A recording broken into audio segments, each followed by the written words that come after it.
Bonjour. Je me présente. Donc, je suis Pierre Triboulet. Je suis ingénieur de recherche en économie, donc à INRAE, dans un laboratoire qui s'appelle AGIR pour agroécologie, innovation, territoire. Et ce laboratoire est pluridisciplinaire.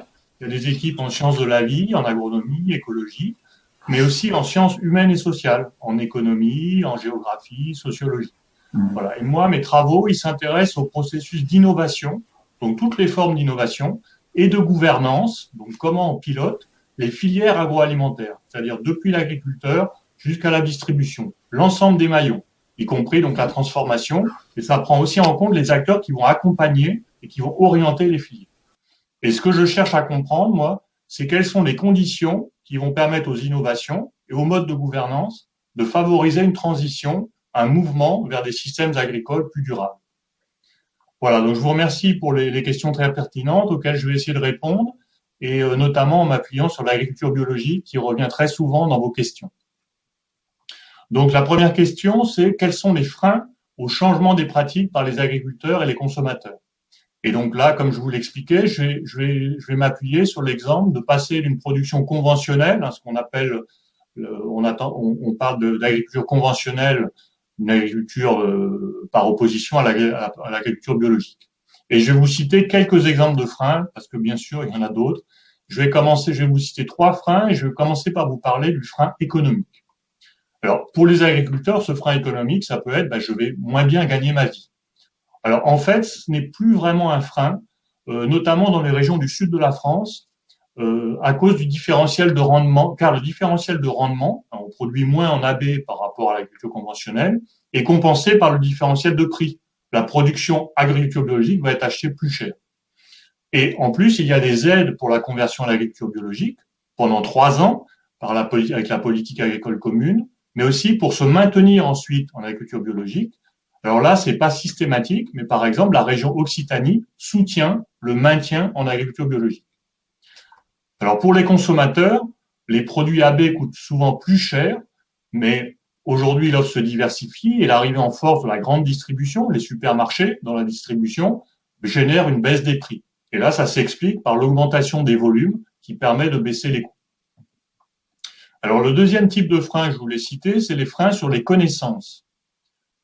Pour les agriculteurs, passer à l'agriculture biologique, ça veut dire qu'il va falloir disposer de connaissances agronomiques pour pouvoir travailler sans les intrants de synthèse, pas d'engrais chimiques, pas de pesticides de synthèse, même si effectivement, on a vu, il y a certains pesticides de synthèse, notamment les composés du cuivre, qui sont autorisés.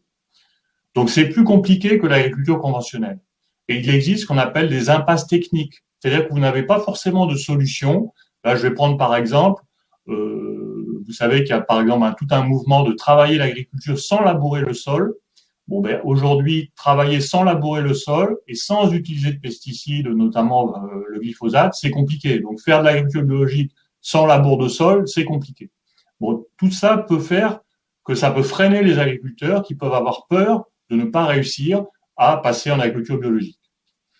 Pour les consommateurs, s'approvisionner en produits bio, ça peut nécessiter des changements dans la préparation des plats. Le dernier frein que je voulais vous citer, c'est le frein culturel. Pour les agriculteurs, l'AB, l'agriculture biologique, ça s'est construit comme une alternative à l'agriculture conventionnelle, avec des acteurs qui militaient pour une autre vision de l'agriculture. Donc ça a été longtemps considéré comme une agriculture non professionnelle et rejetée tant par les agriculteurs conventionnels qu'une bonne partie de la société. Alors ce frein s'est très largement atténué et le modèle de l'agriculture biologique est aujourd'hui largement défendu par la profession agricole. Pour les consommateurs, le bio peut être vu comme une remise en cause d'un modèle culturel de l'alimentation qui est basé sur des produits industriels, distribués en grande surface et garantissant la sécurité sanitaire. C'est une autre approche qui est promue dans un certain nombre de magasins spécialisés bio. On achète en vrac, c'est des produits peu transformés, il y a moins de viande. Il y en a aussi qui pensent que la bio a été récupérée et qu'elle sert uniquement des intérêts économiques. On va avoir des produits bio de plus en plus transformés, ultra transformés, des produits bio importés. Donc vous voyez que là, il y a des freins qui peuvent s'exercer de différentes façons et qui vont freiner tant la production que l'achat de produits bio. Alors comment étudier ces freins? Donc la deuxième question, comment étudier ces freins et dégager des pistes d'action pour les surmonter? Donc je vais vous répondre en 2 temps. Tout d'abord, je vais vous parler de verrouillage du système dominant dans l'agriculture. Et ensuite, je vais vous parler de transition. Alors, le verrouillage, c'est un cadre qui permet de donner du sens aux freins au changement. Ça a été étudié initialement pour des innovations techniques comme le clavier AZERTY ou QWERTY par Arthur. Donc, ce clavier, c'est ce que vous utilisez sur vos téléphones, vos ordinateurs, alors qu'il n'est pas le plus efficace. Et donc, le verrouillage, cela peut se généraliser à tout type d'innovation. L'idée, c'est que l'on utilise une solution, non pas parce que c'est la meilleure, mais parce qu'elle s'est imposée progressivement au plus grand nombre et qu'il devient alors difficile de changer de solution. Si les industriels, par exemple, utilisaient en priorité l'huile de palme pour la fabrication de leurs produits, il va y avoir beaucoup d'informations sur comment utiliser l'huile de palme, donc plus de connaissances. Comme beaucoup d'entreprises en achètent, les prix vont pouvoir baisser car c'est fabriqué en plus grande quantité. L'huile de palme va devenir dominante car elle présente beaucoup d'avantages. C'est ce qui s'est passé avec le modèle de l'agriculture productiviste intensive au moment où il fallait produire pour répondre aux besoins croissants de la population d'après-guerre. Donc maintenant, c'est comment on sort de ce verrouillage, car dans un modèle dominant, il y a un ensemble d'acteurs en interaction, dont les acteurs dominants, qui ne souhaitent pas forcément changer de modèle. Donc il y a plusieurs cadres d'analyse, mais un facile à comprendre est celui proposé par Giles, qui s'appelle la perspective multiniveau. Donc le niveau central, c'est celui du modèle dominant, avec ses acteurs, les logiques de marché, le rôle de la société, tout ce qui permet de comprendre le fonctionnement de ce modèle.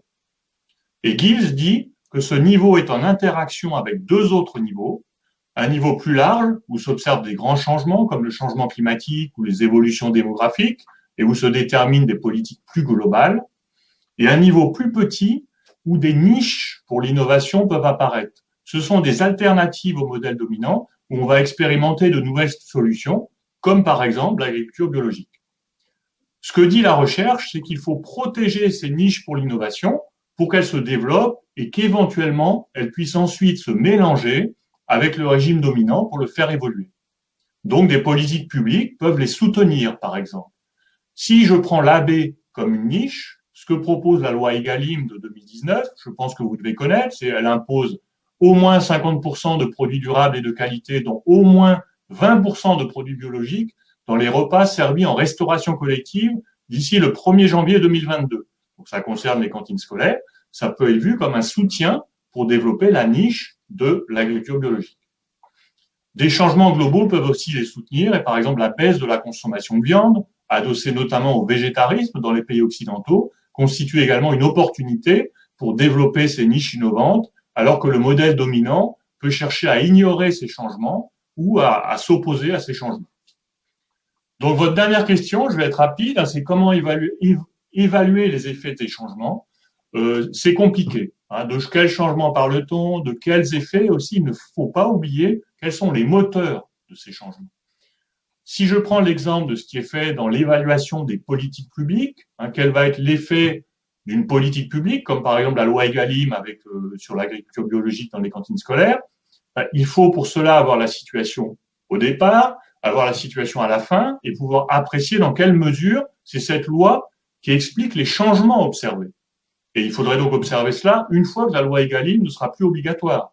Donc tout cela est compliqué car il y a de multiples causes qui peuvent expliquer ces changements et ces causes ne provoquent pas les mêmes effets.